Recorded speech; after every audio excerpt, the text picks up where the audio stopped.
ನೋಡಿ ಫ್ರೆಂಡ್ಸ್, ನೀವೆಲ್ಲ ನೋಡೇ ಇದ್ದೀರಾ.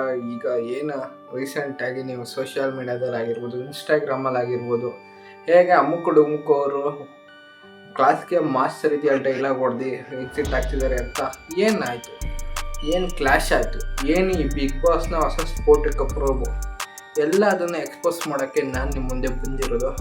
ಈಗೇನು ನಡೀತು ಬಿಗ್ ಬಾಸ್ 12 ಇಷ್ಟು ಗಂಟ ನಮಗೆ ಒರಿಜಿನಲ್ ರಿಯಾಲಿಟಿ ಕಂಟೆಸ್ಟ್ ಕಂಡು ಬರ್ತೀವಿ.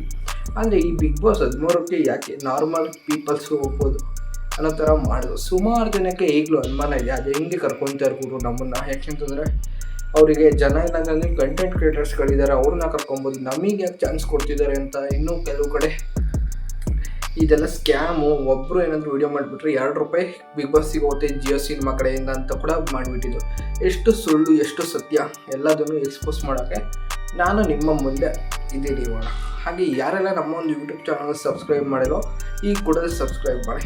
ಈಗ ಏನು colors Kannada big boss season 13 ಒಂದು ಪ್ರೋಮೋ ಔಟ್ ಆಗಿದೆ. ಆ ಪ್ರೋಮೋಲಿ ಏನಿದೆ ಅಂತ ನೀವು ಕೇಳೋದಾದರೆ, ಸಂಗೀತ ಶೃಂಗೇರಿ, ವಿನಯ್ ಹಾಗೂ ಚಂದನ್ ಹಾಗೂ ಶ್ರುತಿ ಅವರು, ಈ 4 ಜನ ಏನಿದ್ದಾರೆ ಇವರು ಸಾಮಾನ್ಯ ವ್ಯಕ್ತಿಗಳಲ್ಲ, ಘಟ್ಟಾನುಘಟಿ ಸ್ಪರ್ಧಿಗಳು. ಯಾಕೆ ಅಂತಂದರೆ ಇದರಲ್ಲಿ ನೋಡಿದ್ರೆ ಶ್ರುತಿಯವರು ಬಿಗ್ ಬಾಸ್ ಸೀಸನ್ 3 ವಿನ್ನರ್ ಆಗಿ ಹೊರಹೊಮ್ಮಿದ್ದಾರೆ.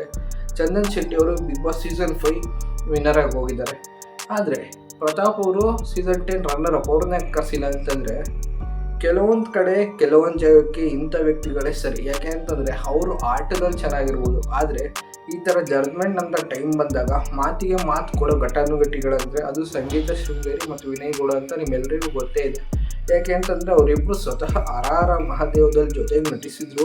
ಅವರಿಬ್ಬರು ಮಧ್ಯೆ ವಾದ ವಿವಾದ ಆಗಿ ಕ್ಲಾಶ್ ಆಗಿ ಅವರು ಮಾತನಾಡದೇ ಇರುವಂಥ ಸಮಯದಲ್ಲಿ ಇಬ್ಬರು ಬಿಗ್ ಬಾಸ್ಗೆ ಬರ್ತಾರೆ. ಏಕಾಏಕಿ ಮುಖಾಮುಖಿ ಬಿದ್ದು ಒಂದಷ್ಟು ಸೀನ್ಗಳಲ್ಲಿ ಅವ್ರು ಚೆನ್ನಾಗಿ ಮಾತಾಡಿ, ಒಂದಷ್ಟು ಸೀನ್ಗಳಲ್ಲಿ ಕಿತ್ತಾಡ್ತಿರ್ತಾರೆ.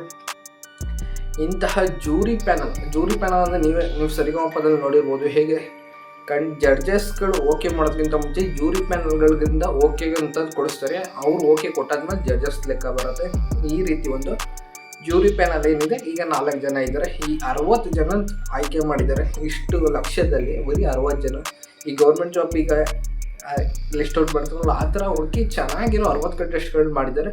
ಆ 60ರಲ್ಲಿ ಏನಿದೆ, ಈ 4 ಜೂರಿ ಪ್ಯಾನಲ್ಗಳು ಸಂಗೀತ ಶೃಂಗೇರಿ, ಶ್ರುತಿ ಹಾಗೂ ವಿನಯ್ ಅವರು ಹಾಗೂ ಚಂದನ್ ಶೆಟ್ಟಿ ಅವರು, ಇವರು 4 ಜನ ಮಾತುಕತೆ ಆಡಿ ಅವ್ರನ್ನ ಇಂಟರ್ವ್ಯೂ ಟೈಪ್ ಮಾಡಿ ಅವರ ಒಂದು ಗುಣಲಕ್ಷಣಗಳಿದೆ, ಅದು ಬಿಗ್ ಬಾಸ್ ಮನೆಗೆ ಸೆಟ್ ಆಗುತ್ತಾ ಅನ್ನೋದನ್ನ ಚೆಕ್ ಮಾಡಿ ಬಿಡೋದಕ್ಕೆ ಈ 4 ಜನ ಜೂರಿ ಪ್ಯಾನಲ್ ಇಟ್ಟಿರೋದು. ಹಾಗೆ ಈ ಪ್ರೋಮೋದಲ್ಲಿ ನೋಡೋದಾದ್ರೆ ಎಷ್ಟೊಂದು ಜನ ಎಂಥ ಕಲಾವಿದರು ಬಂದಿದ್ದಾರೆ. ಒಬ್ಬ ಒಂದು ಗಿನ್ನೆಸ್ ರೆಕಾರ್ಡ್ ಮಾಡ್ಕೊಂಡು ಬಂದಿದ್ದಾನೆ. ಅವನು ವಿನಯ್ ಗೌಡ ಅವ್ರು ಕೇಳೋದಕ್ಕೆ ನಮ್ಮ ಒಂದು ಶೋಗೋಸ್ಕರ ನೀವು ನಿಮ್ಮ ದಾಖಲೆಯನ್ನು ಅರ್ಧ ಆಗ್ತೀರಾ ಅಂತ, ಅದಕ್ಕೆ ಅವನು ಹರಿದು ಬಿಡ್ತಾನೆ. ಅವಾಗ ಒಂದು ಸೆಲೆಕ್ಟ್ ಆದ್ನೋ ಇಲ್ಲೋ ಅನ್ನೋದು ತೋರಿಸೋದಿಲ್ಲ. ಒಟ್ಟು ಸುಮಾರು ಜನ ರಿಜೆಕ್ಟ್ ಆಗಿದ್ದನ್ನ ತೋರಿಸ್ತಾರೆ. ಇನ್ನೂ ಒಬ್ಬಳಿಗೆ ಚಂದನ್ ಶೆಟ್ಟಿ ಅವ್ರು ಟಾಸ್ಕ್ ಕೊಡ್ತಾರೆ, ನೀವು ಸಗಣಿ ನೀರನ್ನು ಮುಖಕ್ಕೆ ಫೇಸ್ ಪ್ಯಾಕ್ ಮಾಡಿಕೊಳ್ಳಿ ಅಂತ. ಅವಳು ಕೂಡ ಹಾಕ್ಕೊತಾಳೆ, ಅದು ಕೂಡ ನಡೀತದೆ. ಅವ್ರು ಸೆಲೆಕ್ಟ್ ಆದ್ಲೋ ರಿಜೆಕ್ಟ್ ಆದ್ಲೋ ಅದು ಕೂಡ ಗೊತ್ತಿಲ್ಲ. ತದನಂತರದಲ್ಲಿ ನಮಗೆ ಸಡನ್ನಾಗಿ ಎಂಟ್ರಿ ಆಗುತ್ತೆ ಅಮುಕ್ ಡುಮುಕ್ ಅವರು. ಯಾಕೆ ಅಂತಂದರೆ ಅಮುಕ್ ಡುಮುಕ್ ಅವ್ರು ಎಂಟ್ರಿ ಆಗಿದ್ದಾಗ ಕೇಳಿದ ವಿನಯ್ ಅವರು ಒಂದೇ ಮಾತು, ನೀವು ಸಂಗೀತ ಶೃಂಗೇರಿ ಅವ್ರನ್ನ ಇಂಪ್ರೆಸ್ ಮಾಡಿ ಅಂತ. ಯಾಕೆಂತಂದರೆ ಈಗ ನೀವೇ ಯೋಚನೆ ಮಾಡ್ಬೋದು, ಈ ಥರ ಕ್ವಶನ್ಸ್ ಕೇಳಿದಾಗ ಕೆಲವೊಂದಷ್ಟು ಜನ ಏನು ಮಾಡ್ತಾರೆ, ಡೈರೆಕ್ಟು ಇಂಪ್ರೆಸ್ ಮಾಡೋಕ್ಕೆ ಹೋಗ್ತಾರೆ. ಕೆಲವೊಂದಷ್ಟು ಜನ ಏನು ಮಾಡ್ತಾರೆ, ಇಲ್ಲ ನನ್ನ ಕೈಲಿ ಆಗಲ್ಲ ಅಂತಾರೆ. ಇನ್ನು 3ನೇ ಟೈಪ್ ಆಫ್ ಪೀಪಲ್ ಏನಿರ್ತಾರೆ, ಅದು ಅಮುಕ್ ಡುಮುಕ್ ಥರ ಡೈರೆಕ್ಟಾಗಿ ಕೊಡ್ದಂಗೆ ಹೇಳ್ತಾರೆ, ನಾನು ಇಲ್ಲಿ ಯಾರನ್ನೂ ಮಾಡೋಕ್ಕೆ ಬಂದಿಲ್ಲ ಗುರು ಇಂಪ್ರೆಸ್ ಅಂತ. ಯಾಕೆಂತಂದರೆ ಈ ಥರ ಹೇಳಿರೋದ್ರಿಂದ ಈ ವಿನಯ್ ಅವ್ರಿಗೆ ಟೆಂಪರ್ ಏನಿದೆ ಡೈರೆಕ್ಟಾಗಿ ಟ್ರಿಗರ್ ಆಗಿ ನೀನು ಹೋಗ್ತಾ ಇರೋ ನಿಂತ್ಕೊಂಬೇಡ ಅಂತ ಅಂತಾರೆ. ಇದು ಅವ್ರು ಮಾಡಿದ್ದು ಸರಿನಾ ಇಲ್ಲ. ಯಾಕೆಂತಂದರೆ ನಾವು ಯಾವುದೋ ಸಿಚುವೇಶನ್ ಬಂದು ಸ್ಪೋರ್ಟಿವ್ ಆಗಿ ತೊಗೊಂಡ್ರೆ ನಮ್ಮ ಜೊತೆ ಆಟ ಏನು ಜೀವನಗತಿ ಆಟ ಆಡೋದಿದೆ ಎಲ್ಲ ಕಮ್ಮಿ ಆಗುತ್ತೆ. ಇವರು ಸ್ಪೋರ್ಟಿವ್ ಆಗಿ ತೊಗೊಳ್ದಲ್ಲ, ಈಗ ಪರ್ಸ್ನಲ್ ಆಗಿ ತೊಗೊಂಡು ಈಗ ಮಾತಾಡೋದ್ರಿಂದ ಅದಕ್ಕೆ ರಿವೆಂಜ್ ಆಗಿ ವಿನಯ್ ಗೌಡ ಅವರು ಪರ್ಸ್ನಲಾಗಿ ರಿಜೆಕ್ಟ್ ಮಾಡಿ ಕಳಿಸಿದ್ದಾರೆ. ಅವರು ಹೊರಗಡೆ ಹೋಗಿದ್ದನ್ನು ತೋರಿಸಿದ್ದಾರೆ ಪ್ರೋಮೋದಲ್ಲಿ. ಆದರೆ ಪ್ರತಿ ಸಲನೂ ಬಿಗ್ ಬಾಸ್ ಏನು ಮಾಡುತ್ತೆ, ನಮ್ಮ ಪ್ರೇಕ್ಷಕರಿಗೆ ಒಂದು ಟ್ವಿಸ್ಟನ್ನು ಕೊಡುತ್ತೆ. ಅಂದರೆ ಅವರ ಮೇನ್ ಉದ್ದೇಶ TRP. ಈ ಥರ ಒಂದು ಟ್ವಿಸ್ಟ್ ಕೊಟ್ಟರೆ ಮುಂದೆ ಒಂದು ಟ್ವಿಸ್ಟಲ್ಲಿ ಅವ್ರಿಗೆ ಸರ್ಪ್ರೈಸ್ ಕೊಡ್ಬೋದು ಅಂತ.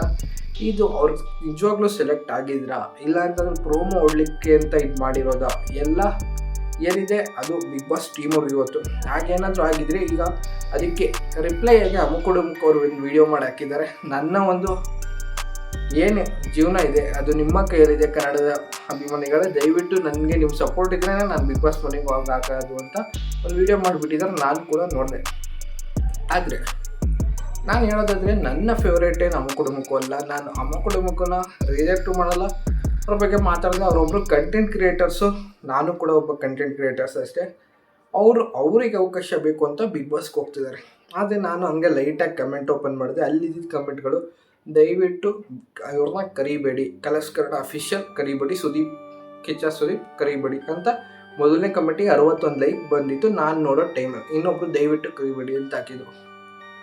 ಆದರೆ ನನಗೊಂದು ಡೌಟ್ ಬಂತು, ಇಷ್ಟು ಜನ ಫಾಲೋವರ್ಸ್ ಇದ್ದಾರೆ, ನಮ್ಮ ಕುಟುಂಬಕ್ಕೆ ಅವ್ರಿಗೆ ಫಾಲೋವರ್ಸ್ ಇದ್ದಾರೆ, ಲೈಕ್ಸ್ ಬರುತ್ತೆ, ಅವರೆಲ್ಲ ಎಲ್ಲೋದ್ರು? ಈಗ ನೀವೇನಾದರೂ ಇದ್ದರೆ ಬನ್ನಿ, ನಿಮ್ಮ ಏನು ಫ್ಯಾನ್ ಬೇಸ್ ಇದೆ ಈ ಕಮೆಂಟ್ ಸೆಕ್ಷನಲ್ಲಿ ತೋರಿಸಿ ನೋಡೋಣ. ನನ್ನ ವೀಡಿಯೋಯಿಂದನಾದ್ರು ಕಮೆಂಟ್ ಸೆಕ್ಷನ್ ತುಂಬತ್ತಾ? ನಮ್ಮ ವೀಡಿಯೋಯಿಂದ ಅಮ್ಮ ಕುಟುಂಬಕ್ಕೆ ಅವ್ರಿಗೆ ಬಿಗ್ ಬಾಸಿಗೆ ಬರ್ತಾರಾ? ಬನ್ನಿ, ಇತಿಹಾಸ ಸೃಷ್ಟಿಸೋಣ.